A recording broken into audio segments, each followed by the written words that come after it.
I'm joined now by Lisa Blair, who's in Sydney. She's the fastest person to sail solo, non-stop and unassisted around Antarctica on her yacht and holds 5 world records. Lisa, thanks for joining us.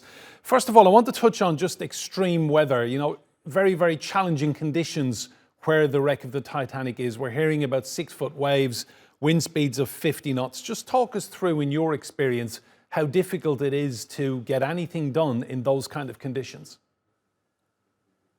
Yeah, it's going to be exaggerating the difficulties that the search and rescue team are already facing out there, just trying to locate the vessel itself. It's also going to be adding a lot of broken wave formations on the surface of the ocean. So that forms as whitecaps.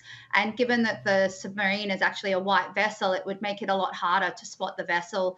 And then any sort of vessel to vessel searching that's taking place, there's an increased risk with that, with wave formation and communication strategies. It's just going to make it so much harder for them out there. So hopefully the weather eases soon.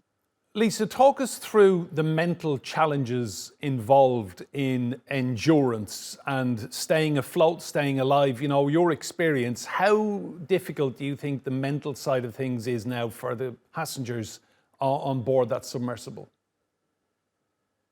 Yeah, I can only feel for them facing what they're facing at the moment. I've been through extremely critical situations in my own stories and adventures, and it's not fun for anybody out there, and for those people on board that submarine. Given that they're doing sound patterns in 30-minute intervals, is a really, really amazing sign of their teamwork, and that would likely be taking place 24 hours a day. So it's giving people something to focus on and keeping them solution orientated while they're out there. Additionally, they're really fortunate, unfortunate for the CEO, but fortunate for the other crew on board that they have him on board the vessel with them. He's going to know all the redundancy systems on board the ship and also know all the rescue coordination strategies that are getting taken place at the moment.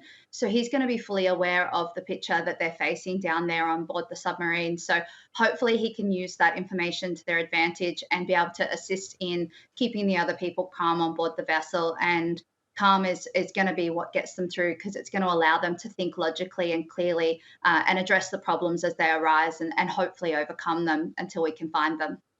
Lisa, tell us what draws people to feats of extreme endurance. What mentality, what mindset, what is the attraction?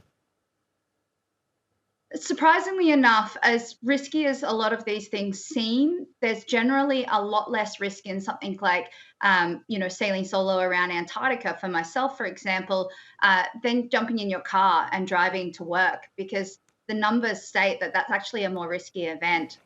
For me, the attraction is definitely just facing the unknown, testing myself, learning what I'm capable of. And I feel like you don't get to learn that until you really push yourself out of your comfort zone.